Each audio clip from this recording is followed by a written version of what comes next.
వివిధ రాష్ట్రాలు 13 రాష్ట్రాలకు సంబంధించినటువంటి జైలులో ఖైదీలు వాడేటువంటి ప్రొడక్ట్స్ని ఇక్కడ మనకి స్టాల్స్లో ఏర్పాటు చేస్తారు. ఈ స్టాల్స్ అనేవి కూడా ఇక్కడ ఇది అనేది పూర్తిగా కూడా ఈ డ్యూటీ మీట్ అనేది కూడా 3 రోజుల పాటు జరగనుంది. అయితే అందులో ఈ స్టాల్స్ కూడా మనకి ప్రత్యేక ఆకర్షణగా నిలుస్తున్నాయి. అందులో మనకి తెలంగాణ మొదటి స్టాల్ చూడవచ్చు. Government of Telangana prisons department ద్వారా ఇక్కడ ఏర్పాటు చేసిన స్టాల్స్ చూడవచ్చు. ఇందులో జైల్లో ఏదైతే ఖైదీలు వాడేటువంటి కానీ ఖైదీలు ఉత్పత్తి చేసినటువంటి వస్తువులు కూడా ఉన్నాయి. సో మనతో పాటు ఈ ప్రిజన్ డిపార్ట్మెంట్ తెలంగాణకు సంబంధించిన వారు కూడా ఉన్నారు. అసలు వీటి యొక్క ఏంటి యూజెస్ ఏంటి, ఎట్లా తయారు చేశారో నాకు తెలుసుకుంది. సో ఎట్లా తయారు చేశారు, ఎక్కడ వాడుతుంటారు ఇవి?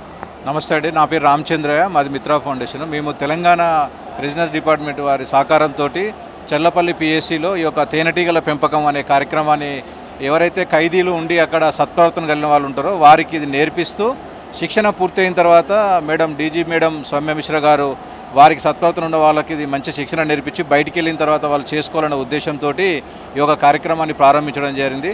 మనం ఈ బ్యానర్లో చూసినట్టు ఏప్రిల్ 2025లో ఈ కార్యక్రమం శిక్షణ పూర్తయింది. నెక్స్ట్ భవిష్యత్తులో ఎక్కడెక్కడైతే చర్లపల్లిలో కానీ, తర్వాత వికారాబాద్లో కానీ, ఆసిఫాబాద్లో కానీ, వరంగల్లో కానీ, సంగారెడ్డిలో కానీ జైళ్ళ స్థలం ఉన్న దగ్గర వాళ్ళకి నేర్పించి సత్ప్రవర్తన కలిగిన వాళ్ళని ఖైదీలని ఒక మంచి ఉద్దేశంతో ఒక ఉపాధి కల్పించాలన్న ఉద్దేశంతో తయారు చేయడం జరిగింది.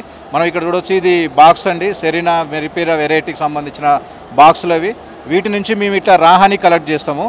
ఈ వచ్చిన రాహానిని మేమంతా నీట్గా హార్వెస్టింగ్ చేసి మంచిగా ఫిల్టరింగ్ చేసి ఒక మంచి నాణ్యమైన ప్రోడక్ట్ని తెలంగాణలో మంచి నాణ్యమైన ఉత్పత్తి కలిగిన తేనెని అందించాలన్న ఉద్దేశంతో మేము ఈ తెలంగాణ బీఎఫ్ సొసైటీ మరి మిత్రా ఫౌండేషన్ ఇలాంటి సంస్థలతో కలిసి పనిచేస్తున్నాం. ఇప్పుడు చూడొచ్చు, మనం వచ్చిన హనీని ఇట్లా తెలంగాణ ప్రిజనర్స్ లోగోతోటి బ్రాండింగ్ తోటి మనం వేయడం జరుగుతుంది. ముఖ్యంగా ఏంటంటే తెలంగాణలో బయట నుంచి ఇప్పటి వరకు బయట దొరుకుతున్న తేనెలన్నీ కల్తీగా ఉన్నాయి.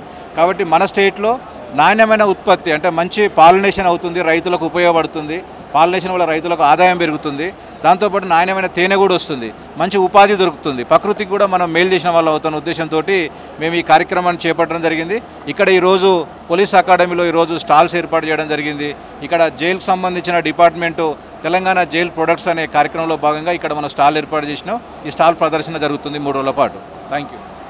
ఓకే, చూడొచ్చు, మనకి ఏదైతే జైల్లో సత్ప్రవర్తన కలిగిన వారి కోసం వారు తయారు చేసినటువంటి బయట అవకాశం ఉంటే సో వారికి తేనెకు సంబంధించి కానీ, తర్వాత కొన్ని వస్త్రాలకు సంబంధించి కానీ, దుస్తువులకు సంబంధించి కానీ, తర్వాత మనకి ఇంకా ఇటువంటి చూడొచ్చు కొన్ని పూర్తిగా కూడా ఖైదీలు వాడేటువంటి అన్నీ కూడా వాళ్ళు తయారు చేసినటువంటి స్పెషల్ ప్రిజన్ ఫర్ ఉమెన్ అంటూ కూడా ఇక్కడ ఈ యొక్క స్టాల్స్ని కూడా ఏర్పాటు చేశారు. అట్లా తెలంగాణకు సంబంధించే కాకుండా ఇక ఇతర రాష్ట్రాలకు సంబంధించినటువంటి ప్రిజన్కి సంబంధించి అంటే ఆ స్టాల్స్లో ఏర్పాటు చేయడం జరిగింది.